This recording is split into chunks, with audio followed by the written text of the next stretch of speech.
সন্ত ৰামপাল গুৰু মহাৰাজ হৈছে এনে এজন মহাপুৰুষ যিজনে নিজৰ সত্য ভক্তি, তত্ত্বজ্ঞান, কৰোণা আৰু সেৱাৰ বলত সমাজত এক নতুন আদৰ্শ বলবৎ কৰিছে।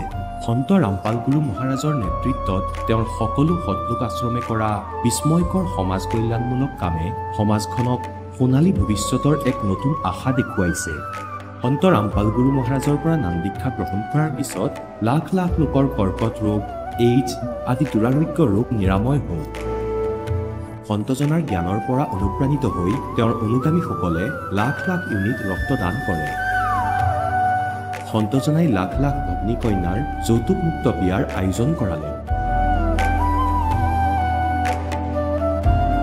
সন্তজনাই লাখ লাখ মানুহক ড্ৰাগছ আসক্তিৰ পৰা মুক্ত কৰিলে। কোটি কোটি ধ্বংসপ্ৰাপ্ত পৰিয়াল শান্তিত লাগিল।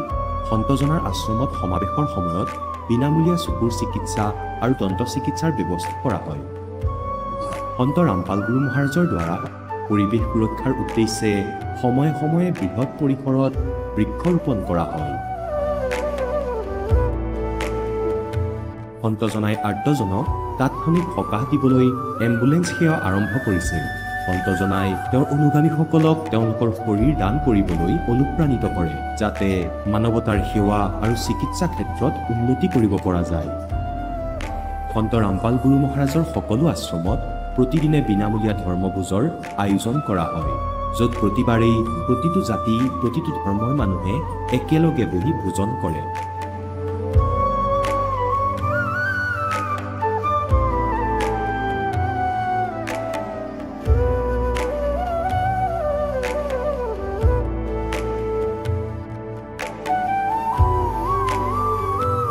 সন্ত ৰামপাল গুৰু মহাৰাজৰ আশ্ৰমত সহস্ৰাধিক বৃদ্ধ বৃদ্ধাই শ্ৰদ্ধা আৰু মৰমেৰে জীৱন যাপন কৰাৰ সুযোগ পায়। তেওঁলোকৰ থকা খোৱাৰ আৰু স্বাস্থ্যৰ সম্পূৰ্ণ দায়িত্ব সন্ত ৰামপাল গুৰু মহাৰাজে বহন কৰে। অনাথ শিশুৰ বাবে সন্ত ৰামপাল গুৰু মহাৰাজৰ সকলো আশ্ৰম বিশেষ বৰদানতকৈ কম নহয়, য'ত তেওঁলোকক শিক্ষা, সংস্কাৰ আৰু ভৱিষ্যতৰ বাবে উন্নত সুবিধা প্ৰদান কৰা হয়। বানপানী, ভূঁইকঁপ বা মহামাৰী যিয়েই নহওক, সন্ত ৰামপাল গুৰু মহাৰাজ আৰু তেওঁৰ অনুগামীসকল সদায় আৰ্তজনৰ বাবে আগ্ৰনোৱা হৈ থাকে। কোভিড মহামাৰীৰ সময়ত সন্ত ৰামপাল গুৰু মহাৰাজৰ আশ্ৰমৰ পৰা কোটি কোটি লোকক খাদ্য, ঔষধ আৰু জীৱন ৰক্ষক সামগ্ৰী যোগান ধৰা হৈছিল। দুখীয়াক সকাহ কৰাই হওক বা যিকোনো শোষিত বা নিপীড়িত শ্ৰেণীৰ অধিকাৰ আৰু মৰ্যাদাৰ বাবে যুঁজ দিয়াই হওক, সন্ত ৰামপাল গুৰু মহাৰাজে সদায় তেওঁলোকৰ সকলো ন্যায্য দাবী চৰকাৰৰ ওচৰলৈ লৈ গৈছে আৰু তেওঁলোকক উপযুক্ত ন্যায় প্ৰদানৰ ক্ষেত্ৰত গুৰুত্বপূৰ্ণ ভূমিকা পালন কৰি আহিছে। সমাজত আধ্যাত্মিক আৰু সামাজিক মূল্যবোধৰ প্ৰতি সজাগতা অনাৰ প্ৰতিটো পদক্ষেপতে সন্ত ৰামপাল গুৰু মহাৰাজ মানৱতাৰ প্ৰকৃত সেৱক হিচাপে প্ৰমাণিত হৈছে। সন্ত ৰামপাল গুৰু মহাৰাজৰ জীৱনে আমাক শিকাইছে যে প্ৰকৃত সেৱা সেইটোহে যিটো নিস্বাৰ্থভাৱে কৰা হয়। আহক আমিও এই মহান সন্তজনৰ এই মহান সেৱাৰ কামত যোগ দিওঁ আৰু সন্ত ৰামপাল গুৰু মহাৰাজৰ পৰা নাম দীক্ষা লৈ আমাৰ জীৱন ধন্য কৰি তোলোঁ।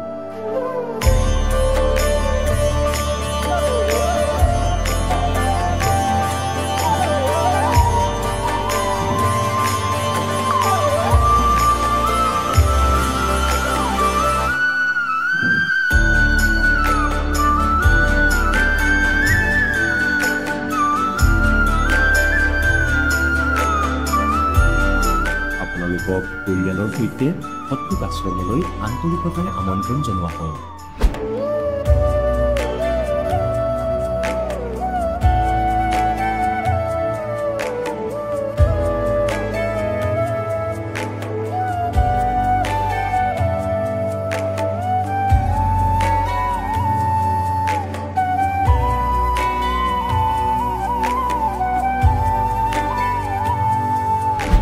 প্ৰভু ৰাম, দেৱ, ভগৱান, আল্লাহ, খুদা, যীশু আদি নামবোৰ একে শক্তিৰ। তেওঁ কেনেকুৱা, ক'ত আছে, কেনেকৈ পাব, কোনে দেখিছে? এই প্ৰশ্নচিহ্নটো সম্পূৰ্ণৰূপে আঁতৰাবলৈ অৱশ্যেই শুনিব জগতগুৰু তত্ত্বদৰ্শী সন্ত ৰামপাল গুৰু মহাৰাজৰ অমৃত বচন, সকলো পবিত্ৰ ধৰ্মৰ পবিত্ৰ শাস্ত্ৰৰ আধাৰত। নমস্কাৰ ছাৰ। জজ সাহেব। ছাৰ, কি নাম আপোনাৰ? বাবুল কুমাৰ দাস। আপুনি ক'ৰ পৰা আহিছে? মই বিশ্বনাথ জিলাৰ অন্তৰ্গত গামুথান গাঁও পঞ্চায়তৰ কেটলাপথাৰ গাঁৱৰ পৰা আহিছোঁ। আপুনি সন্ত ৰামপাল গুৰু মহাৰাজৰ পৰা নাম দীক্ষা কেতিয়া লৈছিল? মই জগতগুৰু তত্ত্বদৰ্শী সন্ত ৰামপালজী মহাৰাজৰ পৰা নাম দীক্ষা 26/12/2023 লৈছোঁ। তেখেতৰ পৰা নাম দীক্ষা লোৱাৰ আগতে আপুনি অন্য কিবা ভক্তি সাধনা কৰিছিলনে? জগতগুৰু তত্ত্বদৰ্শী সন্ত ৰামপালজী মহাৰাজৰ পৰা নাম দীক্ষা লোৱাৰ আগত মই তেনেকুৱা কোনো দেৱ দেৱতাৰ পূজা পাতল কৰা নাছিলোঁ।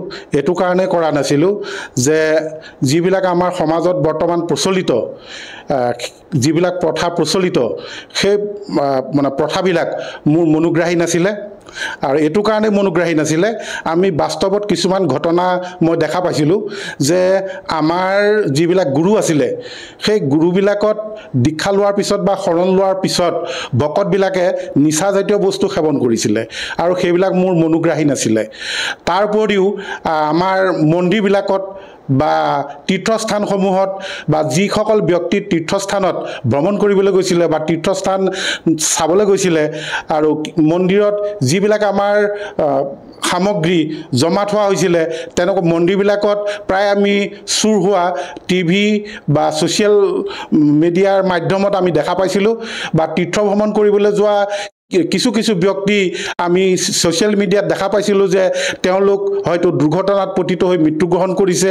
আমাৰ মঠ মন্দিৰৰ পৰা কিছু সামগ্ৰী আমাৰ চুৰ হয়।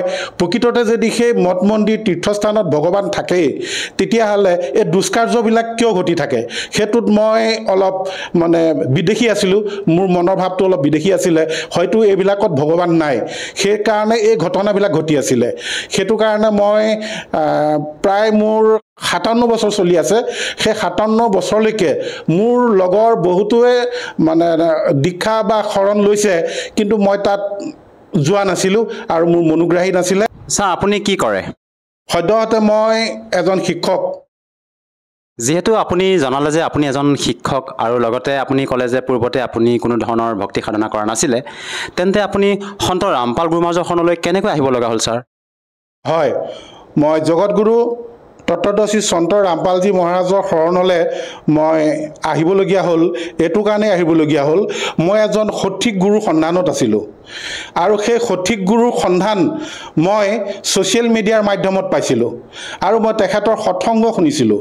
আৰু মোৰ বাংগালুৰত মোৰ এজন দাদা আছিলে আৰু সেই দাদাজনে মোক জগতগুৰু তত্ত্বদৰ্শী সন্ত ৰামপালজী মহাৰাজৰ বিষয়ে অৱগত কৰিছিল আৰু মই সৎসংগ চাইছিলোঁ আৰু সৎসংগত চাই মই ইমানেই আপ্লুত হৈছিলোঁ আৰু মই ইমানেই মনোগ্ৰাহী হৈছিলোঁ যে তেখেতে যিবোৰ নীতি আমাৰ দেশ এখন চলাবৰ কাৰণে যেনেকৈ এখন সংবিধান থাকে, ঠিক তেনেকৈ আমাৰ আধ্যাত্মিক দিশত আমাৰ কিছুমান সংবিধান আগতে আমাৰ গুৰুসকলে লিখি থৈ গৈছে আৰু সেইবিলাকৰ মতে আমাৰ সমাজখন পৰিচালিত হোৱা নাছিলে।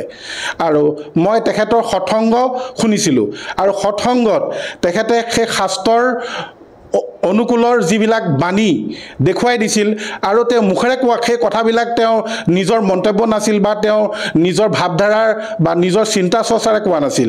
তেওঁ সম্পূৰ্ণ শাস্ত্ৰ জ্ঞানেৰে বা শাস্ত্ৰত তেওঁ সেই কথাবিলাক আঙুলিয়াই দেখুৱাই দিছিল। তাত মই বহুত ভাল পাইছিলোঁ আৰু মোৰ মনটো ভাল লাগি গৈছিলে আৰু মই তেনেকুৱা এজন গুৰুৱে সন্ধানত আছিলোঁ আৰু মই জানিব পাৰিছিলোঁ যে তেখেত এজন সন্ত আৰু তত্ত্বদৰ্শী গুৰু। গতিকে সেইটো কাৰণে মই তেখেতৰ চৰণত আহিবলৈ মই সক্ষম হ'লোঁ আৰু তেখেতৰ ওচৰত মই দীক্ষা ল'বৰ কাৰণে মই কিছু সন্ধান কৰিলোঁ আৰু সন্ধান কৰোঁতে মই ছ'চিয়েল মিডিয়াত সন্ধান কৰিলোঁ। মই গম পালোঁ যে বিশ্বনাথ জিলাৰ একেবাৰে আমাৰ ওচৰৰে নিকটৱৰ্তী কাউৰীপথাৰ গাঁৱত মই নামদান কেন্দ্ৰৰ অনুসন্ধান পালোঁ। সেই নামদান কেন্দ্ৰত আহি পিনে মই নাম দীক্ষা ল'লোঁ। ছাৰ, যিহেতু আপুনি এজন শিক্ষিত ব্যক্তি আৰু আপুনি নিজে ব্যক্ত কৰিছে যে আপুনি এজন শিক্ষক হয়, তেনে ক্ষেত্ৰত সঁচাকৈ ভাবিব লগা কথা, তেওঁ এজন সন্ত জেলত থকাৰ পিছতো আপোনালোকে তেখেতৰ শৰণ গ্ৰহণ কৰি তেখেতৰ ভক্তি সাধনা কৰি আছে। আপুনি কি ক'ব বিচাৰে এই ক্ষেত্ৰত? এই ক্ষেত্ৰত মই ক'ব বিচাৰোঁ, বৰ্তমান আমাৰ জগতগুৰু তত্ত্বদৰ্শী ৰামপালজী মহাৰাজ কাৰাগাৰত আছে যদিও তেখেতৰ ভক্তসকলক যি শাস্ত্ৰানুকূলে যিবিলাক জ্ঞান প্ৰদৰ্শন কৰি আছে, সেই জ্ঞানৰ দ্বাৰা মানুহবিলাক যথেষ্ট উপকৃত হৈছে। তেওঁ কাৰাগাৰত বন্দী হৈ আছে যদিও তেখেতৰ চৰণত ভক্তসকল এইটো কাৰণেই আহিবলগীয়া হৈছে যে তেখেতৰ যিটো সৎভক্তি নিদৰ্শন সেই সৎভক্তি নিদৰ্শনৰ ফলত অকল আধ্যাত্মিক দিশত উপকৃতই নহয় তেওঁ মানসিক শাৰীৰিক বৌদ্ধিক সকলো দিশতে উপকৃত হোৱা দেখা যায় সেইটো কাৰণে তেখেতৰ চৰণলৈ বৰ্তমান জনসাধাৰণ সমাগম ঘটিছে ছাৰ আমি বিভিন্ন ছ'চিয়েল মিডিয়া প্লেটফৰ্মত যেতিয়া সন্ত ৰামপাল গুৰু মহাৰাজৰ শিষ্যসকলৰ অনুভৱ শুনো তেওঁলোকে নিজৰ মত ব্যক্ত কৰে যে তেওঁৰ পৰা নাম দীক্ষা লোৱাৰ পিছতে বিভিন্ন প্ৰকাৰে লাভ পোৱা বুলি এই ক্ষেত্ৰত ছাৰ আপোনাৰ পৰা জানিব বিচাৰিছোঁ যিহেতু আপুনি তেখেতৰ পৰা নাম দীক্ষা লৈ সৎভক্তি কৰি আছে আপুনি তেখেতৰ পৰা কেনেধৰণৰ লাভ পাইছে হয় মই তেখেতৰ পৰা নাম দীক্ষা গ্ৰহণ নকৰাৰ আগতে মই দুদিনমান সৎসংগ শুনিবলৈ আহিছিলোঁ আৰু এদিন মই হঠাৎ বিশ্বনাথ চাৰিআলিৰ পৰা ঘৰমুৱা হৈ আহি থাকোঁতে মোৰ বাইক এক্সিডেণ্ট হৈছিলে মই মোৰ বাইকখন এনেকুৱাকৈ এক্সিডেণ্ট হৈছিলে অৱশ্যে মোৰ বাইক কাৰো লগত সংঘৰ্ষ হোৱা নাছিলে মই আপুনি বাইকৰ পৰা পৰি গৈছিলোঁ আৰু মোৰ বাইকখন যথেষ্ট ক্ষতি হৈছিলে আৰু মই ৰাস্তাৰ মাজত হাইৱেত মই প্ৰায় 4-5 লুটিমান মাৰিছিলোঁ মৰাৰ পিছত মই বহি গৈছিলোঁ বহাৰ পিছত মই নিজকে নিজে কৈছিলোঁ যে মানুহ এনেকৈ মৰে কিন্তু মোৰ একো হোৱা নাছিলে মোৰ সামান্য অলপ মোৰ ভৰিত কাটি গৈছিলে এইটো মোৰ পৰমাত্মাই কল্যাণ কৰিছিলে সহায় কৰিছিলে কাৰণ মই যিটো হিচাপত মোৰ দুৰ্ঘটনা ঘটিছিল কিন্তু মই নিজকে ভাবিছিলোঁ যে মই আজি আৰু বাচি নাথাকিম কিন্তু মই সেই ইয়াৰ আগত দুদিনমান সৎসংগ শুনাৰ কাৰণে মোৰ মনত ধাৰণা হৈছিলে যে মোক পৰমপিতা পৰমেশ্বৰ জগতগুৰু তত্ত্বদৰ্শীয়ে মোক এই বিপদৰ পৰা ৰক্ষা কৰিলে তাৰ উপৰিও মোৰ হাই প্ৰেছাৰ আছিলে হাই প্ৰেছাৰত মই প্ৰায় মোৰ 2021 চনৰ পৰা মই হাই প্ৰেছাৰত ভুগিছিলোঁ মই এনেকুৱা এটা পৰ্যায় পাইছিল যে মই টেবলেট খাইও মোৰ প্ৰেছাৰ কমা নাছিলে বৰ্তমান মই জগতগুৰু তত্ত্বদৰ্শী সন্ত ৰামপালজী মহাৰাজৰ চৰণলৈ অহাৰ পিছত মই সদ্যহতে প্ৰেছাৰ টেবলেট খাবলৈ এৰিছোঁ আৰু মই আজি 5 মাহমান ধৰি মই প্ৰেছাৰ টেবলেট খোৱা নাই আৰু মই ঠিকেই আছোঁ ইয়াৰ উপৰিও মোৰ আৰ্থিক শাৰীৰিক মানসিক বৌদ্ধিক মই সকলো দিশতে উপকৃত হৈছোঁ ছাৰ যিহেতু আপুনি সন্ত ৰামপাল গুৰু মহাৰাজৰ পৰা নাম দীক্ষা লোৱাৰ পিছতে বিভিন্ন প্ৰকাৰে লাভ পালে আৰু লগতে আপুনি দীক্ষা নোলোৱাৰ আগতেও এবাৰ আপুনি বাইক দুৰ্ঘটনাৰ পৰা ৰক্ষা পাইছে বুলি নিজে মত ব্যক্ত কৰিছে এই ক্ষেত্ৰত ছাৰ যিসকল দৰ্শকে আপোনাক আজি টিভি স্ক্ৰীণত প্ৰত্যক্ষ কৰি আছে সেইসকল লোকক আপুনি কি বাৰ্তা দিব বিচাৰে যাতে তেওঁলোকেও সন্ত ৰামপাল গুৰু মহাৰাজৰ পৰা দীক্ষা লৈ আপোনাৰ দৰেই উপকৃত হ'ব পাৰে হয় মই 2021 চনৰ পৰা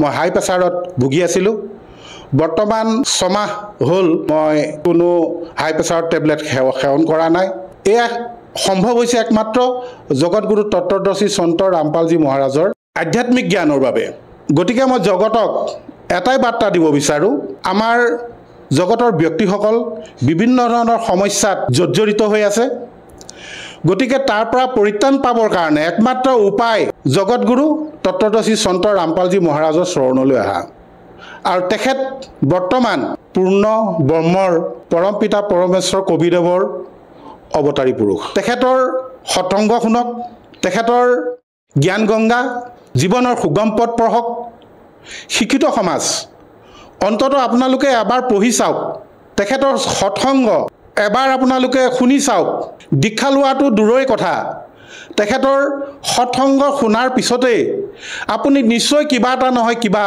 আপুনি উপকাৰ পাব জ্ঞান গংগা আপুনি এবাৰ পঢ়ক জীৱনৰ সুগম পথ আপুনি এবাৰ পঢ়ক সেই গ্ৰন্থসমূহত যিবোৰ কথা প্ৰতিপন্ন কৰিছে সেই কথাসমূহ আপোনালোকৰ প্ৰত্যেকৰ ঘৰত গীতা আছে কীৰ্তন আছে ভাগৱত আছে আপোনালোকে ৰিজাই চাওক গতিকে মই জগতক হাত জোৰ কৰি প্ৰাৰ্থনা কৰিছোঁ প্ৰাৰ্থনা জনাইছোঁ মই যেনেদৰে লাভান্বিত হৈছোঁ তেনেদৰে জগতৰ ব্যক্তিসকলো লাভান্বিত হওক জগতগুৰু তত্ত্বদৰ্শী ৰামপালজী মহাৰাজে আমাক ভগৱান হিচাপে তেখেতৰ শিষ্যসকলক আঙুলিয়াই দেখুৱাইছে যে কবি পৰমাত্মা ভগৱান আকাৰ আছে কবিৰ পৰমাত্মা পৰমেশ্বৰ তেখেত যে ভগৱান বিভিন্ন শাস্ত্ৰত উল্লেখিত আছে গীতাত উল্লেখিত আছে কুৰাণত উল্লেখিত আছে বেদত উল্লেখিত আছে আনকি আমাৰ হিয়াৰ আমঠু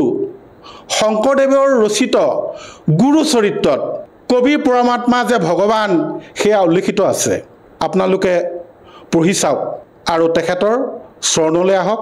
এয়া মই জগতক মোৰ ক্ষুদ্ৰ জ্ঞানেৰে বাৰ্তা দিব বিচাৰিছোঁ। ছাৰ, যিহেতু আপোনালোকৰ গুৰু সন্ত ৰামপাল গুৰু মহাৰাজ হাৰিয়ানা প্ৰান্তৰ নিবাসী হয়, তেনে ক্ষেত্ৰত ছাৰ আমি অসমৰ পৰা যদি নাম দীক্ষা ল'ব বিচাৰোঁ, কেনেকৈ ল'ব পাৰিম ছাৰ? হয়, জগতগুৰু তত্ত্বদৰ্শী ৰামপালজী মহাৰাজৰ উদ্যোগত নাম দীক্ষা লোৱাটো একেবাৰে সহজ। আপোনাৰ হাতত মোবাইল আছে, আপোনাৰ ঘৰত দূৰদৰ্শন যন্ত্ৰ আছে, আপুনি সৎসংগ শুনিব বা মোবাইলত আপুনি জগতগুৰু তত্ত্বদৰ্শী সন্ত ৰামপালজী মহাৰাজৰ সৎসংগ বুলি আপুনি চাৰ্চ কৰক। যদি আপুনি অসমীয়াত চাৰ্চ কৰে, অসমীয়াত সৎসংগ পাব, হিন্দীত চাৰ্চ কৰিলে হিন্দী সৎসংগ পাব। আৰু সেই সৎসংগসমূহৰ তলত কিছুমান নম্বৰ আহি থাকে। সেই নম্বৰসমূহত আপোনালোকে কল কৰক। কল কৰিলে নিশ্চয় আপুনি আপোনাৰ নিকটৱৰ্তী নামদান কেন্দ্ৰটো সন্ধান পাব আৰু তাত গৈ আপোনালোকে বিনামূলীয়াকৈ নাম দীক্ষা ল'ব পাৰিব। ধন্যবাদ থাকিল ছাৰ। ধন্যবাদ।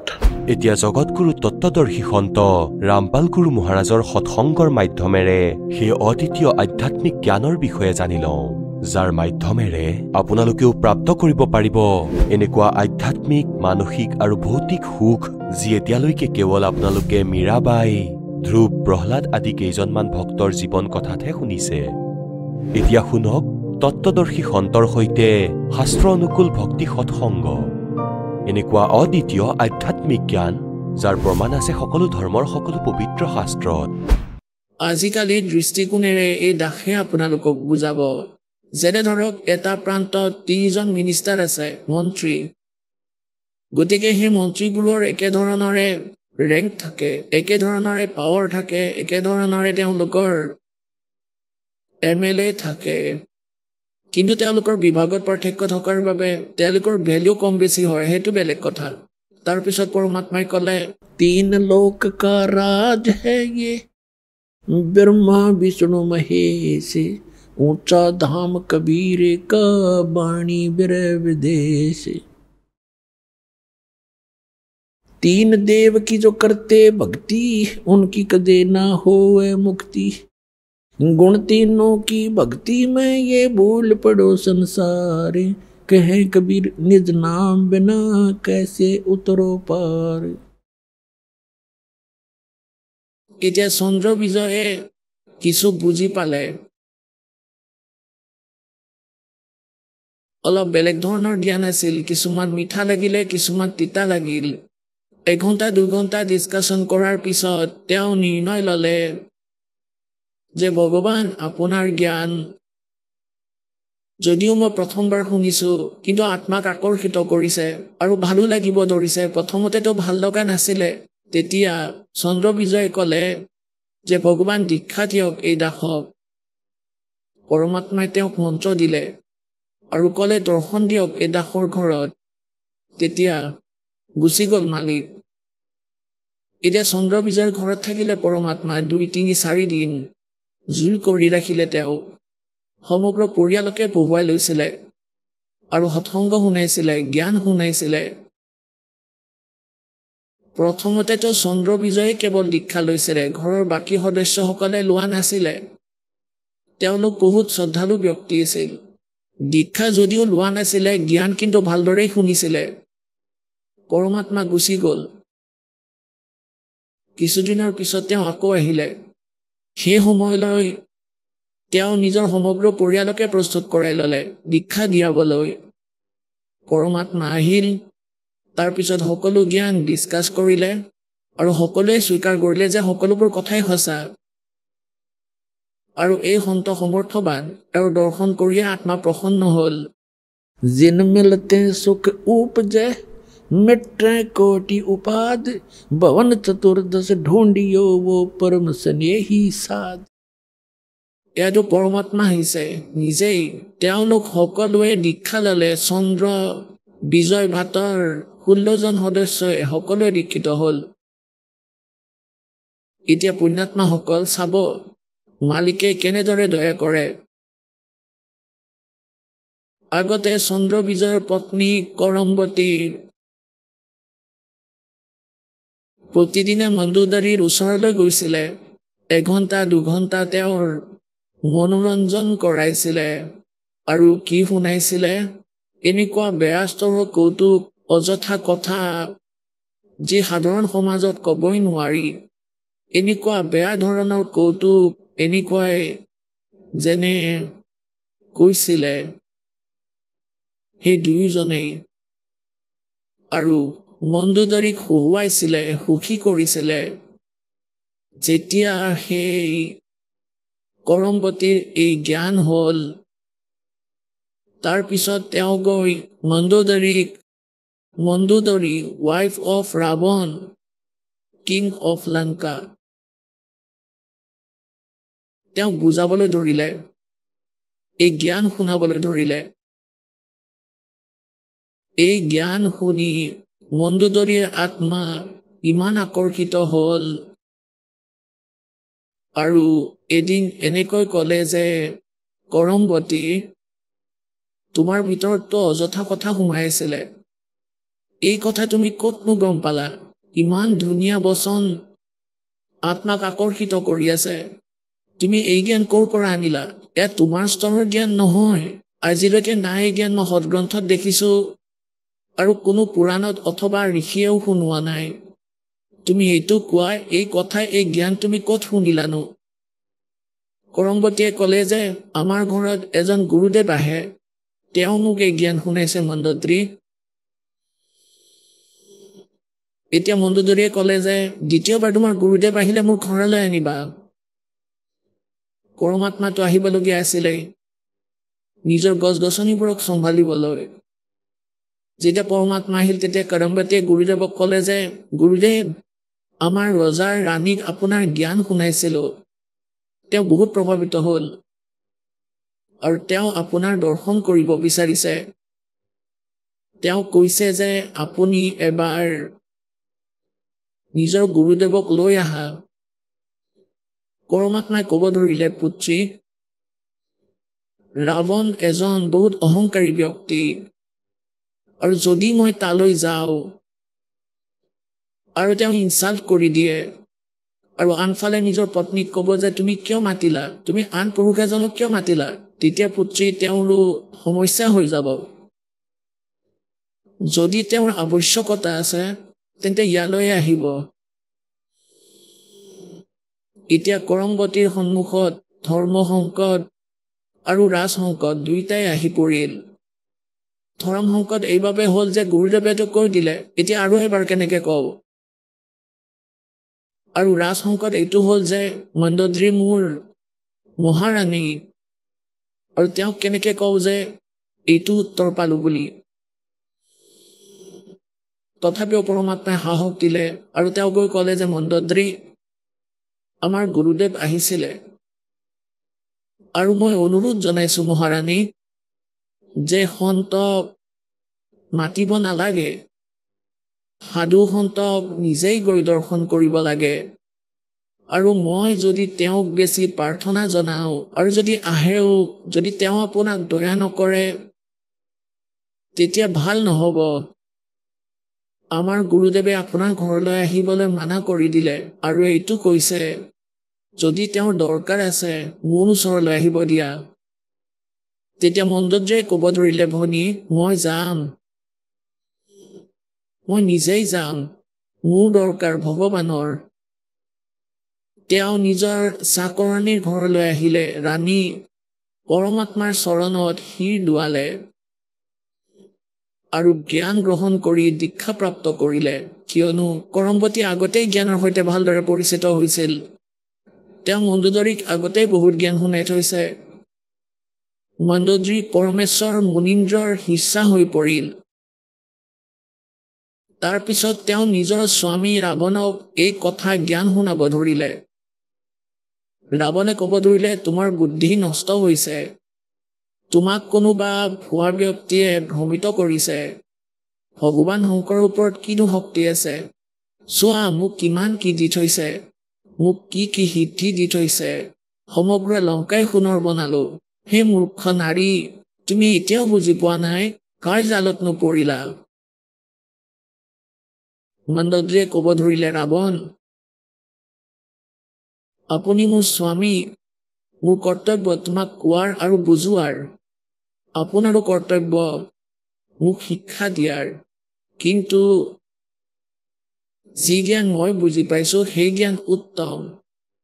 আৰু আপোনাৰ যি শংকৰ ভগৱান তেওঁ সমৰ্থমান শক্তি নহয়, তেওঁ কেৱল বৰদানহে দিব পাৰে। আপুনি যি কৰ্ম তপস্যা কৰিছে তাৰ পৰাই এইবোৰ পাইছে, কাৰণ তেওঁ জ্ঞানৰ সৈতে পৰিচিত আছিল, যি কাৰণে আপুনি সিদ্ধিও পাইছে। কিন্তু এয়া অস্থায়ী, এদিন আপোনাৰো মৃত্যু হ'ব আৰু শংকৰ ভগৱানৰো মৃত্যু হ'ব।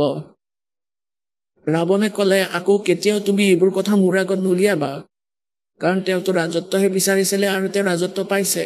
Bus final. তেওঁৰ জ্ঞানে ইমানখিনি আছিলে, এনেকুৱাই গুৰু পাইছিলে। এদিন তেওঁ নিজৰ দেৱৰ বিভীষণৰ সন্মুখত এইটো কথা ক'লে, হয়তো তেওঁ ৰাৱণৰে ভায়েক, কিন্তু মোৰ কৰ্তব্য হ'ল বুজোৱাৰ, মানক বা নামানক। গতিকে বিভীষণক যেতিয়া এই জ্ঞান শুনালে, ক'ব ধৰিলে, মন্দোদৰী, আপুনি এই জ্ঞান ক'ৰ পৰা আনিলে? আৰু যদি মোৰ দাদাই এইটো শুনে তেন্তে তোমাক বহুত শাস্তি দিব তোমাক। মন্দোদৰীয়ে ক'ব ধৰিলে, মই তোমাৰ দাদাক কৈ দিলো, সকলোবোৰ শুনোৱাৰ চেষ্টা কৰিছিলো, কিন্তু তেওঁ নামানিলে।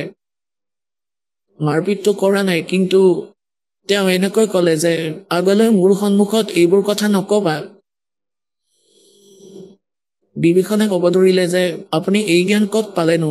ক'লে, মই গুৰু ধৰিছো, এজন মহাপুৰুষ আহে চন্দ্ৰ বিজয় ভাটৰ ঘৰলৈ, মই তাত দীক্ষা লৈ আহিছো। বিভীষণে ক'ব ধৰিলে, ইমান উত্তম জ্ঞান আৰু আপুনি মোক এবাৰো নজনালে যে? মোকো দীক্ষা দিয়াও। গতিকে বিভীষণেও পৰমেশ্বৰ মুনীন্দ্ৰৰ পৰা দীক্ষা গ্ৰহণ কৰিলে। এতিয়া পুণ্যাত্মাসকল, কিছু সময়ৰ পিছত শ্ৰীৰামচন্দ্ৰদেৱ যেতিয়া বনবাসলৈ গৈছিলে আৰু লগত তেওঁৰ পত্নী, ধৰ্মপত্নী সীতা দেৱী আৰু তেওঁৰ সৰু ভায়েক লক্ষ্মণো লগত আছিলে। যেতিয়া ৰাৱণে সীতাৰ অপহৰণ কৰিছিলে, নিজৰ নলক্ষ্য নামৰ বাগিচাত তেওঁক বন্দী বনাই ৰাখিছিলে কৈদি, আৰু তেওঁক ভিন্ন ধৰণে কষ্ট দিছিলে। নিজৰ পত্নী বনাবলৈও কুচেষ্টা কৰিছিলে, কিন্তু সেই সতীৰ লগত পৰমাত্মাৰ শক্তি আছিলে। ৰাৱণ সফল নহ'ল, ৰাৱণৰ কিবা অভিশাপ আছিলে, যি কাৰণে সীতাৰ ধৰ্ম পতিব্ৰতা ৰক্ষা পৰিল। তথাপিও সি চেষ্টা কৰিয়ে থাকিল। মন্দোদৰীয়েও জানিছিলে এই কথাটো। মন্দোদৰীয়েও বুজাইছিলে যে আপুনি এনেকুৱা ভুল নকৰিব। মহাপুৰুষে, পৰমাত্মাই, পৰমেশ্বৰে, কবিৰ পৰমেশ্বৰক মন্দোদৰীয়ে প্ৰাৰ্থনা জনালে যে গুৰুবৰ, মোৰ স্বামীয়ে কোনো নাৰীক হৰণ কৰিছে আৰু নাজানো তেওঁ কোন। তেওঁ বহুত সুন্দৰী আৰু মোৰ স্বামীৰ উদ্দেশ্য বেয়া। আৰু পুণ্যাত্মাসকল, নিজৰ স্বামীয়ে এনে ভুল কৰিলে কোনো নাৰীয়ে স্বীকাৰ নকৰে। এইকাৰণে তেওঁ পৰমাত্মাক প্ৰাৰ্থনা জনালে। তেতিয়া পৰমেশ্বৰে ক'লে যে পুত্ৰী, এওঁ কোনো সাধাৰণ নাৰী নহয়, আৰু ৰাৱণে তাৰ এই দুষ্কৰ্মত কেতিয়াও সফল নহ'ব, তুমি চিন্তা নকৰিবা। তথাপিও মই তাক কম, পুত্ৰী, কৈ দিয়া তোমাৰ স্বামীক যে এই দেৱীক উভতাই দিয়া, এইটোৱে তাৰ বাবে ভাল হ'ব। এওঁ সাধাৰণ নাৰী নহয়, এওঁ লক্ষ্মীৰ অৱতাৰ, আৰু শ্ৰী বিষ্ণুৱে শ্ৰীৰামৰ ৰূপত নিজৰ কৰ্মৰ আধাৰত ইয়াত বনবাস প্ৰাপ্ত কৰিছে। ৰজা দশৰথৰ ঘৰত তেওঁৰ জন্ম হৈছে, আৰু সেই দুয়োজন ভায়েকে জংঘলৰ ভিতৰত ভ্ৰমি পৰিছে, তেওঁক বিচাৰি আছে। আৰু সিহঁত ইয়ালৈ আহিব এদিন, সৈন্য লৈ আহিব, যুদ্ধও হ'ব। হয়তো ই তেওঁক উভতাই দি ক্ষমা বিচাৰিব পাৰে, তেতিয়াহে হয়তো ই বাচিব পাৰে, তোমাৰ স্বামী ৰক্ষা পৰিব পাৰে। এতিয়া মন্দোদৰীয়ে নিজৰ গুৰুদেৱৰ এটা কথাক ফাইনেল বুলি মানিছিল, যে তেওঁ যি কয় সকলো সত্য, কাৰণ তেওঁ ভগৱানো হয়। মন্দোদৰীয়ে গৈ ৰাৱণক ক'লে যে আপুনি এই দেৱীক উভতাই দিয়ক। এওঁ সাধাৰণ নাৰী নহয়, এওঁ ভগৱান বিষ্ণুৰ পত্নী বুলি বুজা লক্ষ্মী দেৱী আহিছে আৰু শ্ৰী বিষ্ণুদেৱ শ্ৰী ৰামচন্দ্ৰৰ ৰূপত যিজন এওঁৰ স্বামী তেওঁ জংঘলত ঘূৰি আছে, এওঁক বিচাৰি আছে। আপুনি এওঁক উভতাই দিয়ক আৰু ক্ষমা খোজক তেওঁলোকক। ৰাৱণে এই কথা শুনি ইমান ক্ৰোধিত হ'ল, ক'ব ধৰিলে, হে মূৰ্খ নাৰী, তোমাৰ মগজু নষ্ট হৈছে নেকি? দুজন মাংসহাৰীয়ে জংঘলত ঘূৰি আছে কাৰ লৈ? সিহঁতৰ ভয় খুৱাইছা মোক? মোৰ 1,00,000জন পুত্ৰ আছে, 100 লাখ নাতি আছে, মেঘনাথৰ দৰে পুত্ৰ আছে, কুম্ভকৰ্ণৰ দৰে মোৰ ভাতৃ আছে, তুমি কাৰ ভয় খুৱাইছা? দুজন ব্যক্তি জংঘলত ঘূৰি আছে আৰু সিহঁতক ক্ষমা খুজিব কৈছা, মোক ক্ষমা বিচাৰিব কৈছা? তোমাৰ বুদ্ধি নষ্ট হৈছে। বহুত কিবা কিবি বেয়াকৈ ক'লে। এতিয়া মন্দোদৰীৰ নিজৰ গুৰুদেৱৰ কথাত ফাইনেল বিশ্বাস আছিলে যে গুৰুদেৱে যি কয় তাকেই হ'ব। পৰমাত্মাক কৈ তাৰপিছত তেওঁ নিজেই চেষ্টা কৰিলে। আনফালে সীতা দেৱীক বিচাৰি হনুমানে বিচাৰি উলিয়াইছেই ৰাৱণৰ বাগিচাত, নলক্ষ বাগিচাত তেওঁ বহি আছে, বন্দী হৈ আছে। আনফালে সৈন্যৰ প্ৰস্তুতি চলিয়ে আছিল। ৰাৱণলৈও বাৰ্তা আহিছিলে যে আপুনি দেৱীক উভতাই দিয়ক। যেনে অংগতৰ দৰে দূত হৈও আহিছিলে আৰু ই নিজৰ সকলো প্ৰকাৰে চেষ্টা কৰিছিল। অংগতৰ ভৰিও লৰা নাছিলে সেই মহাবলীবোৰৰ বাবে। তাৰ বুদ্ধিয়ে কাম কৰা নাছিল, কিয়নো ৰাৱণক ইমান শক্তিশালী বুলি কৈছে সূক্ষ্ম বেদত পৰমাত্মাই যে এবাৰত সি 100 কলহ মদ পান কৰিব পাৰিছিল, মদ, আৰু এবাৰত 100 কেজি মাংস খাইছিলে। কি আচৰিত কথা। আৰু ব্ৰাহ্মণ আছিল। এটা ষাঁড় গৰুৰ মাংস এবাৰত খাই পেলাইছিলে, খাব পাৰিছিলে সি। মই ভাবো 100জনো খাব নোৱাৰে বৰ্তমানৰ মানুহে। আৰু সেই সময়ত 100 কলহ মদ, সেই সময়ৰ এটা কলহটো কিমান ডাঙৰ আছিলে চাগে। আজিকালি যে 15-20 লিটাৰৰ কলহ থাকে, ঠিক তেনেকুৱা 100 কলহ মদ সি এবাৰতে খাইছিলে আৰু 100 কেজি মাংস সি এবাৰত খাইছিলে। ইমান শক্তিশালী বলৱান আছিল। সত্য যুগত হাইট 100 ফুট আছিলে মানুহৰ, মনুষ্যৰ, আৰু ত্ৰেতাত 70-80 ফুট হ'ল হাইট। এই ঘৰৰ উচ্চতা 45 ফুট মান হ'ব। তেন্তে ভাবকচোন কিমান ওখ আছিলে। ইয়াৰে লগত আৰু 25 ফুট যোগ কৰক। ইমান ওখ আৰু আকৌ শকতো ঠিক পেৰেলেলে হ'ব। কিন্তু বুদ্ধিভ্ৰষ্টতাৰ বাবে মদ পানী খাই, মাংস খাই ৰাক্ষসৰ দৰে বুদ্ধি হ'ল আৰু সত্যতাৰ ওপৰত বিচাৰ কৰিবলৈ বন্ধ কৰি দিলে। যেতিয়া তাৰ পত্নীয়ে দেখিলে পৰমাত্মাই কৈছিলে যে তোমাৰ স্বামী ঢুকাব, ইয়াক বুজোৱা নহলে। এদিন মন্দোদৰীয়ে ভগৱানক ক'লে, গুৰুদেৱ আপুনি কৃপা কৰক, এবাৰ আপুনি বুজাই চাওক মোৰ স্বামী দেৱক। যদিহে তেওঁ আপোনাৰ কথা নুশুনে তেন্তে মই তেওঁ মৰা বুলি মানি ল'ম। আজিৰ পৰা মই নিজকে বিধৱা বুলি মানি ল'ম, যদিহে তেওঁ আপোনাৰ কথা নুশুনে। আৰু ক'লে, যদি আপুনি নাযায় দাতা, তেন্তে মোৰ আত্মাত কষ্ট থাকি যাব। যে যদি গুৰুদেৱে ক'লেহেঁতেন তেন্তে মানিলে হয়। এতিয়া সেই সময়ত, যি সময়ত সি গম পাইছিলে ৰাৱণে যে বাহিৰত সৈন্য একত্ৰিত হৈ আছে আৰু যিকোনো সময়তে তাৰ লগত কিবা ঘটনা ঘটিব পাৰে, সেইবাবে সি গুপ্ত মিটিং কৰি আছিলে নিজৰ সকলো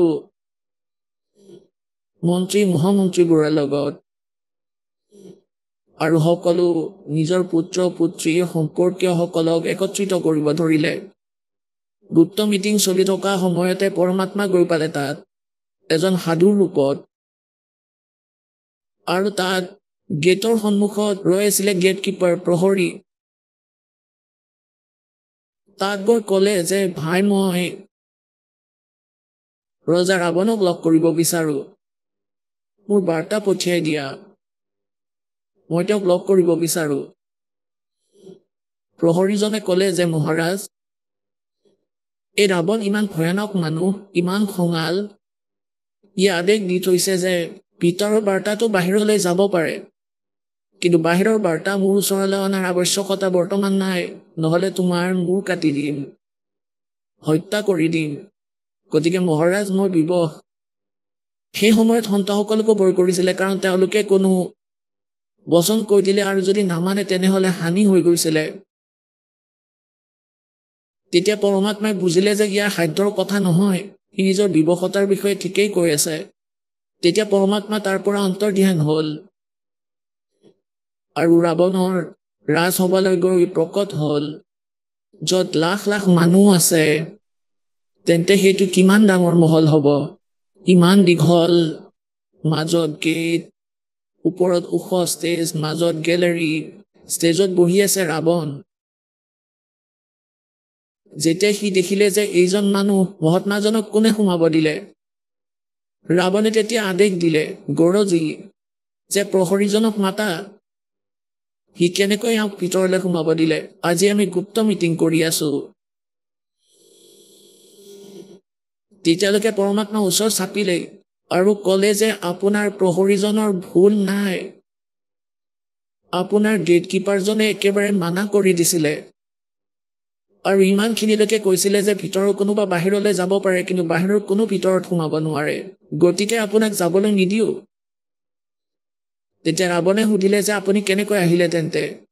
জোৰ কৰি সোমালে? ক'লে নহয়, সি নাজানে কেনেকৈ আহিলো মই। তেতিয়া পৰমাত্মা একেবাৰে অদৃশ্য হৈ গ'ল, অন্তৰ্ধান হ'ল, আকৌ তাতেই প্ৰকট হ'ল। তেতিয়া ক'লে যে মই এনেকৈ সোমালো, সি নাজানে মইতো তাত অদৃশ্য হৈ গৈছিলো আৰু তোমাৰ মহলৰ ভিতৰত ৰাজসভাত আহি প্ৰকট হলো, এনেকৈ আহিলো। তেতিয়া ৰাৱণে ক'লে যে কোৱা, কি কামৰ বাবে আহিলা তুমি? তাৰ পিছত বিচাৰ কৰিম তুমি ইয়াত কেনেকৈ সোমালা। পৰমাত্মাই ক'লে যে ৰাৱণ, যিগৰাকী দেৱীক তুমি হৰণ কৰি আনিছা তেওঁ উভতাই পঠিওৱা, তোমাৰ বাবে সেইটোৱে ভাল হ'ব, আৰু নিজৰ বাবে ক্ষমা খোজা তেওঁলোকক, তোমাৰ কুল বাচি যাব, তোমাৰ জীৱন ৰক্ষা হ'ব। তেওঁ ভগৱান বিষ্ণুৰ অৱতাৰ আৰু এওঁ লক্ষ্মীৰ অৱতাৰ সীতা দেৱী। ৰাৱণে ক'লে যে তুমি মুখ বন্ধ কৰা আৰু উভতি যোৱা। পৰমাত্মাই ক'লে তোমাৰ বিনাশ কালত বিপৰীত বুদ্ধি হৈছে ৰাৱণ, তোমাৰ সৰ্বনাশ ওচৰ চাপিছে, তুমি পৃথিৱীৰ ভিতৰত 1 নম্বৰ দুষ্ট বুলি প্ৰসিদ্ধ হবা, এনেকুৱা কৰ্ম নকৰিবা। এজন শূৰবীৰ হৈ অবলা এজনীক লৈ আহিছা, তোমাৰ দৰে ৰজাৰ ওপৰত ধিক্কাৰ। পৰমাত্মাটো পৰমাত্মাই সাহসী, বহু কথা শুনাই দিলে তাৰ হিতৰ বাবে। ৰাৱণৰ ইমান খং উঠিল যে এজন সাধাৰণ সন্তই মোক, লংকাৰ ৰজা এজনক ইনচাল্ট কৰিলে, তৰোৱালখন উলিয়াই তাৰ পৰাই জঁপিয়াই দিলে, তললৈ আহিল, ষ্টেজৰ পৰা জঁপিয়ালে, খঙতে তৰোৱালখন উলিয়াই পৰমাত্মাক হত্যা কৰিব বিচাৰিলে। পৰমেশ্বৰৰ লগত এডাল কাঠি আছিল, আপোনালোকে দেখিছে চাগে তেনেকুৱা কাঠি কিমান পাতল হয়। এডাল কাঠি খাটি দীঘল, সেইডাল এনেকৈ দিলে, হাতত লৈ আছিলে, এনেকুৱা কৰিলে। ৰাৱণে খঙতে সেইডালত এনেকৈ 70 বাৰ এনেকৈ কাটিলে, কিন্তু যেন লোহাৰ পিলাৰতহে লাগিছে তাৰ তৰোৱাল। 70 বাৰ মাৰিলে আৰু সেই কাঠিডালত এটা দাগো নপৰিল। আৰু 100 কেজি খোৱাজন কিমান শক্তিশালী হ'ব, কিন্তু তাৰ ঘাম ওলাই গ'ল বেচেৰাৰ, কঁপিব ধৰিলে।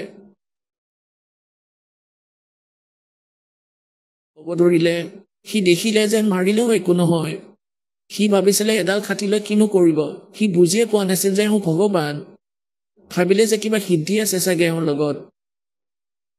আকৌ গৈ ওপৰত বহিল ষ্টেজত, মুখ ফুলাই, আৰু ক'ব ধৰিলে এতিয়া তুমি যোৱা, তোমাৰ কথা মই এনেও নামানো। তেতিয়া পৰমাত্মাই ক'লে যে কি কৰিমনো মই ইয়াত থাকি তোমাৰ দৰে অকৰ্মণ্যজনৰ। তথাপিও আকৌ এবাৰ কৈছো যে তোমাৰ নাশ ওচৰ চাপিছে, তোমাৰ বুদ্ধিভ্ৰষ্ট হৈছে, তুমি ব্ৰাহ্মণ হৈ এনেকুৱা অত্যাচাৰ কৰি আছা। আৰু পুণ্যাত্মাসকল, পৰমাত্মাৰ সন্তান সকলো তেওঁক কোৱাটো কৰ্তব্য এনেকৈ কৈ তেওঁ অন্তৰ্ধান হৈ গ'ল। এতিয়া পৰমাত্মাই গৈ ক'লে যে কৈ দিবা মন্দদ্ৰী যে মই তাক কৈছিলো কিন্তু সি একেবাৰে নামানিলে। তাৰপিছত মন্দদ্ৰী আহিলে তালৈ, গৈ মাতি আনিলে তেওঁক কৰমৱতীয়ে, চন্দ্ৰ বিজয় ভাটৰ পত্নীয়ে, আৰু ক'লে পৰমাত্মা ঠিক আছে, যিহেতু তেওঁ আপোনাৰ কথা নুশুনিলে গতিকে তেওঁক আজিৰ পৰা মই মৰা বুলিয়েই ধৰি লৈছো।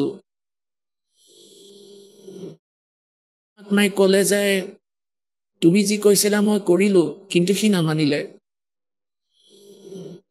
তেতিয়া সেই সময়ত বিভীষণো তাত উপস্থিত আছিল আৰু দীক্ষিত আছিল। সি ঘৰলৈ আহি ক'লে যে নিজৰ বৌয়েকক ক'লে মন্দদ্ৰীক যে মন্দদ্ৰী, আজিতো মোৰ দাদাই পৰমাত্মাৰ হত্যা কৰিলেহেঁতেন, কিন্তু পৰমাত্মাই এনেকুৱা লীলা কৰিলে, তেওঁ এডাল খাটি লৈ আছিলে জাৰুৰ আৰু এনেকৈ দিলে, আৰু তেওঁ ৭০ বাৰ এনেকৈ বহুত শক্তিৰে ৭০ বাৰ মাৰিলে, কিন্তু একো লাভ নহ'ল, কিন্তু তথাপিও নামানিলে। গতিকে পুণ্যাত্মাসকল কোৱাৰ ভাৱ এইটো যে তাৰপিছত কি হ'ল, যেনেদৰে আপোনালোকক কথা শুনাইছিলো যে নল আৰু নীল নামৰ দুজন ভায়েক আছিলে, মাক আৰু মাকৰ ভনীয়েকৰ। সিহঁতৰ মাক বায়েক ভনীয়েক আছিল। দুয়োজনে নিজৰ পূৰ্বজন্মৰ সংস্কাৰৰ পৰা আৰু ভাগ্যৰ দোষৰ বাবে দুখত আছিলে, কষ্টত আছিলে। দুয়োজনৰে বহুত মানসিক সমস্যাও আছিলে, শাৰীৰিক কষ্টও আছিলে, আৰু পৰমাত্মাৰ অসীম কৃপাৰ বাবে সিহঁত সুস্থ হৈ গৈছিলে। পৰমাত্মা আহিছিলে, এখন আশ্ৰম কুটিৰ বনাইছিলে। সিহঁতে সৎসংগ শুনিবলৈ গৈছিলে, কেতিয়াবা ঘৰলৈও আহিছিলে। যেনেকৈ আপোনালোক যে তেওঁলোকৰ হাতেৰে সমুদ্ৰৰ পানীত কোনো বস্তু নুডুবা এই শক্তি কেনেকৈ সেই চমৎকাৰ শক্তি পাইছিলে। এই দুজন কবিৰ চাহেবৰ ওচৰলৈ গৈছিলে, তাৰে আগতে বহুত ঠাইলৈ গৈছিলে, সুস্থ হ'বলৈ বহুত চিকিৎসা কৰাইছিলে, আৰু সকলো ঋষি মহৰ্ষিয়ে কৈছিলে যে এয়া তোমালোকৰ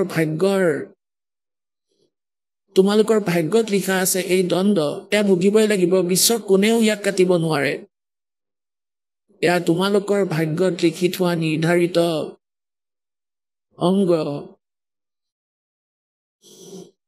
কিন্তু তথাপিও আত্মাই জানে যে পৰমাত্মা এটা এনেকুৱা শক্তি যে তেওঁ সকলো সংকট আৰু সকলো পাপ নিশ্চয় নাশ কৰিব পাৰে। সেইবাবে পৰমাত্মাৰ ৰূপতহে পৰমাত্মা আহে। এনেতো আমি পৰমাত্মাৰ পৰিভাষাই ভুলকৈ শুনি থৈছো, আমি নিৰাকাৰ বুলি মানো ভগৱানক। গতিকে সাধুৱে কবিৰ চাহেবে কয় कि पर्वत पर्वत में फिरा कारण अपने राम, राम जैसे संत मिले जिन सारे सब काम। পৰমাত্মাৰ বাবে ভ্ৰমি ফুৰিছিলে কোনোবা গুহাত, কোনোবা পৰ্বতত, আৰু যদি সেই সন্তৰ পৰা সেই লাভ পায় যি ভগৱানে দিয়ে, গতিকে তেওঁ সন্ত নহয়, স্বয়ং পৰমাত্মাহে হয়। আৰু এই পৰমাত্মা আহি থাকে নিজৰ মৰমীয়াল আত্মাৰ ওপৰত নিজৰ আস্থা বনাই ৰাখিবলৈ। তেওঁলোকক সত্য মন্ত্ৰ দি যায়, নিজৰ আশীৰ্বাদেৰে তেওঁলোকৰ বেটাৰী চাৰ্জ কৰে, পুণ্য বনাই দিয়ে, আৰু যাতে তেওঁলোকৰ এনেকুৱা দুখ দূৰ কৰি দিব পাৰে যিটো তেওঁলোকে ভাবিবই নোৱাৰে, তেতিয়া তেওঁলোকৰ আস্থা ভগৱানৰ প্ৰতি দৃঢ় হৈ যায়। এইটোৱেই কাৰণ যাৰ বাবে আমি পৰমাত্মা পৰমাত্মা বুলি কৈ আহিছো, ভগৱানক ভয় কৰি আহিছো। পৰমাত্মাই এনেদৰে সৰ্বসুখ দিব বিচাৰিছিলে আজিৰ পৰা 50-60 বছৰ আগতে। বৰষুণ নহৈছিলে, যেতিয়া ভগৱানক প্ৰাৰ্থনা কৰা হয় তেতিয়াহে হৈছিলে। কিবা দুখ হ'লেও জৰা ফুকা কৰি যন্ত্ৰ মন্ত্ৰৰে ঠিক কৰাৰ চেষ্টা কৰিছিলো, আৰু সেইবাবে ভগৱান আহিছিলে, আৰু ভগৱানে সকলো প্ৰকাৰৰ দুখ দূৰ কৰিব পাৰে, কৰেই। সেইবাবে পৰমাত্মা ঠায়ে ঠায়ে আহি প্ৰকট হৈছিলে, সেই ক্ষেত্ৰত নিজৰ মহিমা বনাই গৈছিলে, আৰু তেওঁৰ মহিমা বহু বছৰলৈকে চলি থাকে। পৰমাত্মাই নিজৰ প্ৰতি আস্থা এই সময়লৈকে, এই কলিযুগলৈকে বনাই ৰাখিব বিচাৰিছিল। গতিকে নল আৰু নীল পৰমাত্মাৰ চৰণলৈ গৈ পালে তেওঁৰ আশীৰ্বাদ মাত্ৰেই ঠিক হৈ গ'ল। এনেকুৱা হৈ গ'ল যেন আগতে কোনো দুখেই নাছিলে, কোনো প্ৰকাৰেৰে যেন কষ্টই নাছিলে। তেতিয়া তেওঁলোকৰ আস্থা দৃঢ় হৈ গ'ল। সিহঁতে থিয় হৈ কোৱা আৰম্ভ কৰিলে যে আমি দুখত আছিলোঁ, গুৰুদেৱৰ কৃপাত আমি সুখী হ'লোঁ। আমিতো ধৰি লৈছিলোঁ যে গোটেই জীৱন কষ্ট পাব লাগিব, কিন্তু আমি নাজানিছিলোঁ যে পৃথিৱীলৈ পৰমাত্মা আহিছে। এই প্ৰকাৰে তাত সৎসংগ শুনিবলৈ অহা সকলো ভকতকে এই কথা কৈছিলে। আন আৰু বিশ্বাস দৃঢ় হ'ল। তেতিয়া পৰমাত্মাই ক'লে যে পুত্ৰ, সৎসংগত সেৱা কৰিব লাগে, তাৰ পৰা বহুত পুণ্য পোৱা যায়। আৰু তোমালোকতো বহুত পাপগ্ৰস্ত হৈ আছা, তোমালোকে কিছু সেৱা কৰিব লাগে হাতেৰে। পুণ্যাত্মাসকল আমাৰ কেইবা প্ৰকাৰৰ পাপ কৰ্ম আছে। কিছুমান এনেকুৱা পাপ আছে যি পৰমাত্মাক গুৰুদেৱৰ দৰ্শন কৰিলেহে কটা যাব। কিছুমান এনেকুৱা পাপ আছে যি আশীৰ্বাদেৰেহে দূৰ হ'ব। আৰু কিছুমান এনেকুৱা পাপ আছে যি আপুনি ধৰ্ম দান কৰিলেহে কটা যাব। আৰু কিছুমান পাপ এনেকুৱা আছে যি আপুনি হাতেৰে সেৱা কৰিলেহে কটা যাব। আৰু কিছুমান এই প্ৰকাৰৰ আপোনাৰ পাপ কৰ্ম আছে, সেয়া পৰমাত্মাৰ ভক্তি মন্ত্ৰ, যিহত নাম আৰু প্ৰথম মন্ত্ৰ দিয়া হয় তাৰ পৰাহে কটা যাব। গতিকে এই সকলোবোৰ মিলাই এটা ট্ৰিটমেণ্ট হয় আত্মাক সুস্থ কৰা আৰু সত্য লোকলৈ যোৱা। আৰু ইয়াত আহক আমি এতিয়া সেই শ্ৰদ্ধালুসকলৰ অনুভৱবোৰ জানো, যিসকলে জগতগুৰু তত্ত্বদৰ্শী সন্ত ৰামপাল গুৰু মহাৰাজৰ পৰা দীক্ষা প্ৰাপ্ত কৰিছে তথা তেওঁ কোৱা ভক্তি মাৰ্গ এওঁলোকে অৱলম্বন কৰি আছে। ছাৰ নমস্কাৰ। নমস্কাৰ ছাৰ। ছাৰ কি নাম আপোনাৰ? ছাৰ মোৰ নাম ব্ৰিজেশ চৌহান। ছাৰ ক'ৰ পৰা আহিছে আপুনি? হয়, মই উত্তৰ প্ৰদেশ দিৱাৰিয়া ডিষ্ট্ৰিক্টৰ পৰা আহিছোঁ। সন্ত ৰামপালদেৱ মহাৰাজৰ লগত কেতিয়াৰ পৰা জড়িত? হয়, মই 24/6/2010 পৰা জড়িত হৈছোঁ। ছাৰ সন্ত ৰামপালদেৱ মহাৰাজৰ পৰা নাম দীক্ষা লোৱাৰ আগতে আপুনি কি ভক্তি সাধনা কৰিছিল?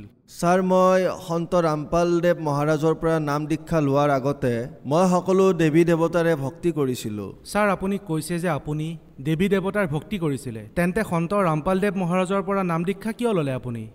ছাৰ এনেকুৱা কাৰণ যে মই 2009ত পাছপৰ্ট বনাইছিলোঁ আৰু মই যাবলগীয়া আছিল চৌদিত, আৰু তাত মোৰ মেডিকেল ৰিপৰ্ট HIV পজিটিভ আহিল। যদি সকলো দেৱী দেৱতাৰে ভক্তি কৰাৰ পিছতো মোৰ এনেকুৱা ভয়ানক বেমাৰ হ'ব পাৰে, তেন্তে সেই দেৱী দেৱতাসকলৰ ভক্তি কৰি একো লাভেই নাই। সেইকাৰণে মই সন্ত ৰামপালদেৱ মহাৰাজৰ চৰণলৈ আহিলোঁ আৰু তেওঁৰ পৰা নাম দীক্ষা ল'লোঁ। ছাৰ কি বেমাৰ হৈ গৈছিলে আপোনাৰ? ছাৰ চৌদি আৰব যাবৰ কাৰণে যেতিয়া মই মোৰ এই পাছপৰ্টৰ কাৰণে এপ্লাই কৰিলোঁ, ট্ৰেডৱেল নামৰ এটা অফিচ আছে বম্বেত, তাত ইণ্টাৰভিউ আদিতো মোৰ চব পাছেই হৈ গৈছিলোঁ। কিন্তু যেতিয়া মেডিকেল ৰিপৰ্ট আহিল, অফিচলৈ যেতিয়া মই গ'লোঁ, তাতে চাকিনা নামৰ এগৰাকী মেডাম আছিল। তেতিয়া তেওঁক যেতিয়া মই সুধিলোঁ, তেওঁ ক'লে, চৌহানজী আপোনাৰতো বহুত পজিটিভ ৰিপৰ্ট আহি গ'ল যে আপোনাৰতো AIDS আছে। মই তাত একেবাৰে স্তম্ভিত হৈ গ'লোঁ। মই ক'লোঁ যে মেডাম এইবোৰ আপুনি কি কৈছে, আপুনি ধেমালি কৰি আছে নেকি? ক'লে যে এয়া ধেমালি নহয়, এয়া সত্য যে আপোনাৰ AIDS হৈছে, আপোনাক পঠাব নোৱাৰোঁ। সেই কোম্পানীটো ইমানলৈকে সাজু হৈছিলে যেতিয়া মই কৈছিলোঁ যে মোৰ ওচৰত পইচা নাই, পে'মেণ্ট কৰিব নোৱাৰোঁ তালৈ যোৱাৰ বাবে, তেতিয়া কৈছিল যে একো কথা নাই, আপুনি তালৈকে বলক, আপোনাৰ পে'মেণ্ট ছেটেল কৰি ল'ম। কিন্তু যেতিয়া এই ৰিপৰ্ট আহিল HIVৰ, মইতো একেবাৰে স্তম্ভিত হৈ গৈছিলোঁ আৰু আগত পিছত একো দেখা পোৱা নাছিলোঁ। মই কি কৰোঁ কি নকৰোঁ, মইতো একেবাৰে এনেকুৱা হৈছিলোঁ। আকৌ তাত এজন ফাৰুক নামৰ আছিলে, তেওঁ ক'লে যে একো কথা নাই, তুমি গুচি যোৱা চৌদিলৈ, আকৌ দেখা যাব তাত যোৱাৰ পিছত। সেই যি চাকিনা মেডাম আছিলে অফিচত কাম কৰা, তেওঁ ক'লে যে চৌহানজী আপুনি এনেকুৱা মিছা কথা কৈ নাযাব, আপোনাৰ পইচা তাত একেবাৰে ডুবি যাব, তালৈ নাযাব। মই বোলো ঠিক আছে মেডাম, কিন্তু যেতিয়া তাৰ পৰা মই আকৌ নাচিক আহিলোঁ, 2-4 জেগাত আৰু ৰিপৰ্ট কৰিলোঁ, তেতিয়া সকলো জেগাত মই সেয়াই দেখা পালোঁ, HIV/AIDS-ৰ। সন্ত ৰামপালদেৱ মহাৰাজৰ বিষয়ে কেনেকৈ গম পালে আপুনি? এজন মনোজ নামৰ ভগত আছিলে, তেওঁ মোৰ ওচৰত কাম কৰি আছিল। মই তেওঁক এই কথাখিনি কৈছিলোঁ যে ভাই মনোজ, মোৰতো এনেকুৱা বেমাৰ হৈ গৈছে। তেতিয়া তেওঁ ক'লে, তেওঁ হাঁহিব ধৰিলে আৰু ক'লে যে ভগতজী, দাদা আপোনাৰ ইমান ভয়ানক বেমাৰ হৈ গৈছে? মই ক'লোঁ হয়, মোৰ ওচৰত সকলো ৰিপৰ্ট আছে। ক'লে যে একো কথা নাই, আপুনি বৰবালা আশ্ৰমলৈ বলক, তাত ৰামপাল নামৰ এগৰাকী সন্ত আছে, যদি তাৰ পৰা আপুনি নাম দীক্ষা লৈ ভক্তি কৰে তেন্তে আপোনাৰ কল্যাণ হ'ব পাৰে। মই পিছত ক'লোঁ যে ভাই ইয়াৰতো একো ঔষধহে নাই, সমগ্ৰ বিশ্বতে একো ঔষধ নাই, মইতো একেবাৰে ভাগি গ'লোঁ, মোৰ সৰু সৰু ল'ৰা ছোৱালী আছে, সিহঁতৰ এতিয়া কি হ'ব? মোৰ ঘৰৰ মানুহে এনেইতো কৈয়ে আছিলে যে মই মাদক দ্ৰব্য পান কৰোঁ এনেকুৱা। তেতিয়া তেওঁ কি কৈ আছিলে যে ভাই ই যদি মৰি যায় ইয়াৰ ল'ৰা ছোৱালীৰ দ্বাৰা ই ভিক্ষা খোজাব বাতি লৈ। এতিয়া ল'ৰা ছোৱালীৰো হাহাকাৰ, ইপিনে এইডছৰ কোনো চিকিৎসা নাই। তেতিয়া মনোজে ক'লে যে ব'লা তালৈ। তেতিয়া মই ক'লোঁ নাই নাই মই নোৱাৰোঁ, কাৰণ এই মদ আদি এইবিলাক বস্তু মই এৰিব নোৱাৰোঁ। মৰিবলৈ একো ভয় নাই, কিন্তু আকৌ ল'ৰা ছোৱালীৰো চিন্তা আহে যে মই মৰিলে সিহঁত ক'লৈ যাব। এনেকুৱা ভাবি মই গ'লোঁ বৰবালালৈ। ছাৰ, আপুনি যিহেতু ক'লে আপোনাৰ HIV/AIDS আছিলে, ছাৰ এই বেমাৰটোৰ বিষয়ে আপুনি যি কৈ আছে, ছাৰ ইয়াৰ পৰীক্ষা আপুনি ক'ত কৰাইছিলে? হয় ছাৰ, ইয়াৰ বিষয়ে যেতিয়া মই বম্বেত মেডিকেল কৰাইছিলোঁ তাৰ পৰা মই গম পাইছিলোঁ। তাৰপিছত নাছিকত 2-3 জেগাত প্ৰাইভেট হস্পিটেলত চেক কৰালোঁ, তাৰ পৰাও একে ৰিপৰ্ট আহিল। আকৌ মই চিভিললৈ গৈও টেষ্ট কৰালোঁ, তাতেও সেই একে ৰিপৰ্টেই ওলাল। তাৰপিছত মোৰ ঔষধ, চিভিলৰ এয়া ট্ৰিটমেণ্ট আছিল, মই এইবোৰ ঔষধ খাইছিলোঁ। আৰু এতিয়া মই যেতিয়াৰ পৰা সন্ত ৰামপাল দেৱৰ পৰা নাম উপদেশ লৈছোঁ, সাধনা কৰোঁতে কৰোঁতে মোৰ যি এয়া HIV/AIDS আছিল সেয়া একেবাৰে ঠিক হৈ গৈছে, মোৰ এতিয়া একো অসুবিধা নাই। ছাৰ কি আহিছে ৰিপৰ্টত, এবাৰ দেখাব? এয়া মোৰ HIV টেষ্ট আছিলে, HIV-1 আৰু HIV-2 দুয়োটাই নিগেটিভ দেখাইছে। ছাৰ, আপোনাক কোনজন ডক্টৰে ক'লে যে আপোনাৰ HIV/AIDS পজিটিভ? এয়া সকলো জেগাতে, বম্বেতো এপ্লাই কৰিলোঁ। ট্ৰেডৱেল নামৰ এটা অফিচ আছে বম্বেত, তাত ইণ্টাৰভিউ আদিতো মোৰ চব পাছেই হৈ গৈছিলোঁ। কিন্তু যেতিয়া মেডিকেল ৰিপৰ্ট আহিল, অফিচলৈ যেতিয়া মই গ'লোঁ, তাতে চাকিনা নামৰ এগৰাকী মেডাম আছিল। তেতিয়া তেওঁক যেতিয়া মই সুধিলোঁ, তেওঁ ক'লে চৌহানজী আপোনাৰতো বহুত পজিটিভ ৰিপৰ্ট আহি গ'ল যে আপোনাৰতো AIDS আছে। মই তাত একেবাৰে স্তম্ভিত হৈ গ'লোঁ। মই ক'লোঁ যে মেডাম এইবোৰ আপুনি কি কৈছে, আপুনি ধেমালি কৰি আছে নেকি? ক'লে যে এয়া ধেমালি নহয়, এয়া সত্য যে আপোনাৰ AIDS হৈছে, আপোনাক পঠাব নোৱাৰোঁ। সেই কোম্পানীটো ইমানলৈকে সাজু হৈছিলে, যেতিয়া মই কৈছিলোঁ যে মোৰ ওচৰত পইচা নাই, পে'মেণ্ট কৰিব নোৱাৰোঁ তালৈ যোৱাৰ বাবে, তেতিয়া কৈছিল যে একো কথা নাই, আপুনি তালৈকে ব'লক, আপোনাৰ পে'মেণ্ট ছেটেল কৰি ল'ম। কিন্তু যেতিয়া এই ৰিপৰ্ট আহিল HIV-ৰ, মইতো একেবাৰে স্তম্ভিত হৈ গৈছিলোঁ আৰু আগত পিছত একো দেখা পোৱা নাছিলোঁ। মই কি কৰোঁ কি নকৰোঁ, মইতো একেবাৰে এনেকুৱা হৈছিলোঁ। আকৌ তাত এজন ফাৰুক নামৰ আছিলে, তেওঁ ক'লে যে একো কথা নাই, তুমি গুচি যোৱা চৌদিলৈ, আকৌ দেখা যাব তাত যোৱাৰ পিছত। সেই যি চাকিনা মেডাম আছিলে অফিচত কাম কৰা, তেওঁ ক'লে যে চৌহানজী আপুনি এনেকুৱা মিছা কথা কৈ নাযাব, আপোনাৰ পইচা তাত একেবাৰে ডুবি যাব, তালৈ নাযাব। মই বোলো ঠিক আছে মেডাম, কিন্তু যেতিয়া তাৰ পৰা মই আকৌ নাছিক আহিলোঁ, 2-4 জেগাত আৰু ৰিপৰ্ট কৰিলোঁ, তেতিয়া সকলো ৰিপৰ্ট দেখুৱালে, আপুনি ডক্টৰৰ নাম ক'লে, মেডিকেলৰ নাম ক'লে, তথাপিও মানুহে ইয়াৰ ওপৰত বিশ্বাস কৰিব নোৱাৰিব যে এজন সন্তৰ পৰা নাম দীক্ষা লোৱাৰ পিছত HIV/AIDS-ৰ দৰে ভয়ানক বেমাৰো ঠিক হ'ব পাৰে। মানুহক আপুনি কেনেকৈ বিশ্বাস দিয়াব? হয় ছাৰ, বিশ্বাস এনেকৈ হ'ব যে যেতিয়া কোনো এজন শেষ পৰ্যায়লৈ আহে, তেতিয়া ডক্টৰেও কয় যে এতিয়া ভগৱানেই শেষ ভৰসা, ভগৱানৰ শৰণলৈ যোৱা আৰু ভক্তি কৰা, ভগৱানে যদি কিবা কৰিব পাৰে তেন্তে তেওঁৱেই কৰিব। কাৰণ ডক্টৰেও যেতিয়া উত্তৰ দিয়ে ভগৱানৰ ফালেই পঠিয়ায়। ছাৰ, আপোনাৰ ক'ৰবাত নহয় ক'ৰবাত এনেকুৱা লাগে নেকি যে যদি আন সন্তৰ পৰাও নাম দীক্ষা ল'লেহেঁতেন তাতেও আপোনাৰ বেমাৰ ভাল হ'লহেঁতেন? নাই, কাৰণ তেওঁলোকৰ ওচৰত কোনো প্ৰমাণেই নাই আৰু তেওঁলোকে যি সাধনাৰ কথা কয় সেয়া ভুল। আৰু এই যি আমাৰ গুৰু সন্ত ৰামপাল দেৱে কয়, তাৰ প্ৰতিটো শব্দৰ তেওঁ প্ৰুফ কৰি কয়। সেইকাৰণে সন্ত ৰামপাল দেৱ মহাৰাজে যি সাধনাৰ কথা কয় সেয়া 101% সত্য সাধনাৰ কথা কয়, বাকী আন কাৰো ওচৰতে এয়া প্ৰুফ নাই। সেইকাৰণে তেওঁলোকৰ ওচৰত গৈও একো লাভ নাই। ছাৰ, আমি যেতিয়া সন্ত ৰামপাল দেৱ মহাৰাজৰ অনুগামীসকলৰ লগত কথা পাতোঁ, তেওঁলোকৰ ইণ্টাৰভিউ লওঁ, সকলো শিষ্যই কিবা নহয় কিবা লাভ নিশ্চয় পাইছে, যিবোৰ শুনি যিকোনো মানুহেই আচৰিত হৈ যায়।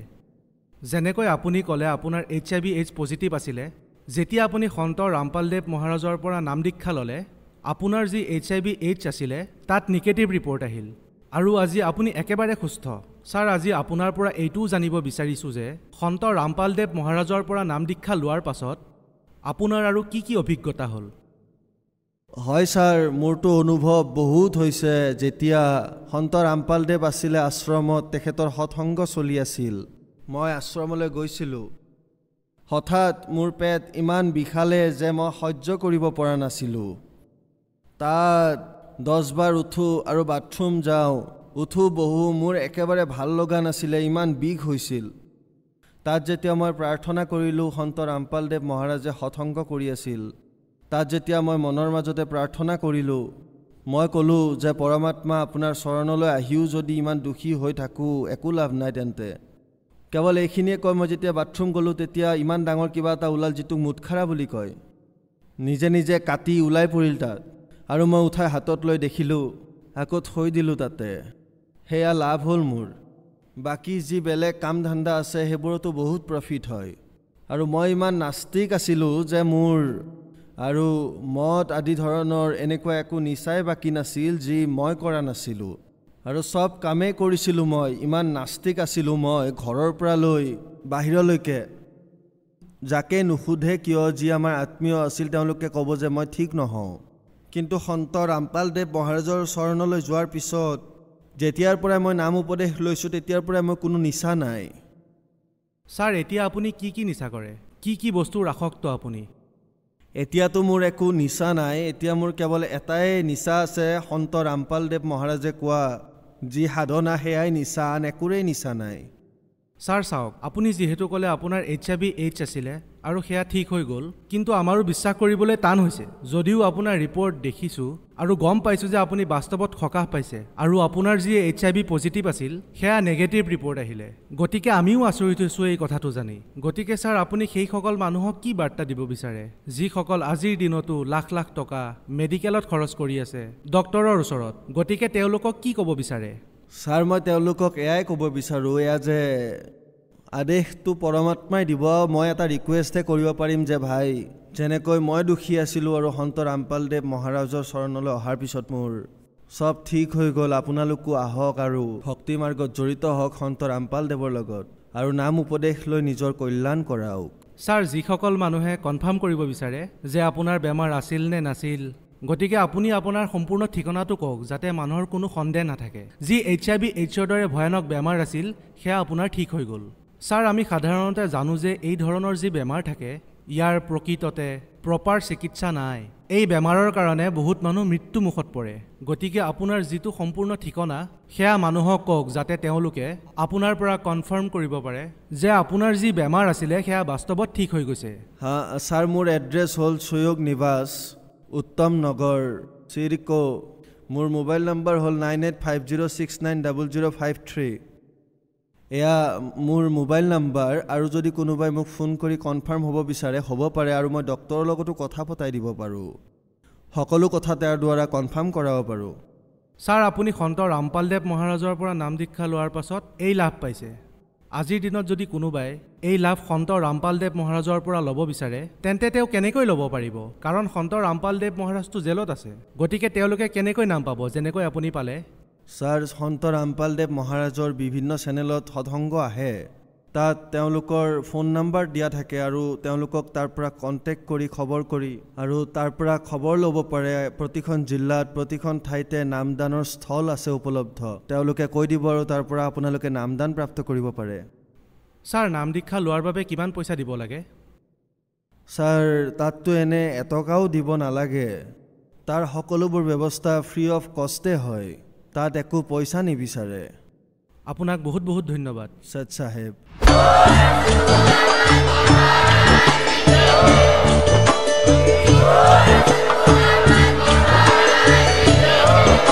আপুনি শুনি আছিলে জগতগুৰু তত্ত্বদৰ্শী সন্ত ৰামপাল গুৰু মহাৰাজৰ মংগল প্ৰবচন।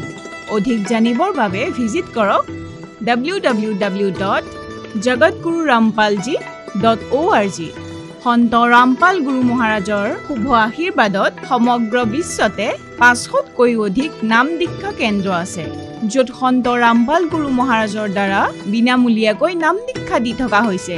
আপোনাৰ ওচৰৰ নাম দীক্ষা কেন্দ্ৰৰ ঠিকনা জানিবলৈ সম্পৰ্ক কৰক 7082208528।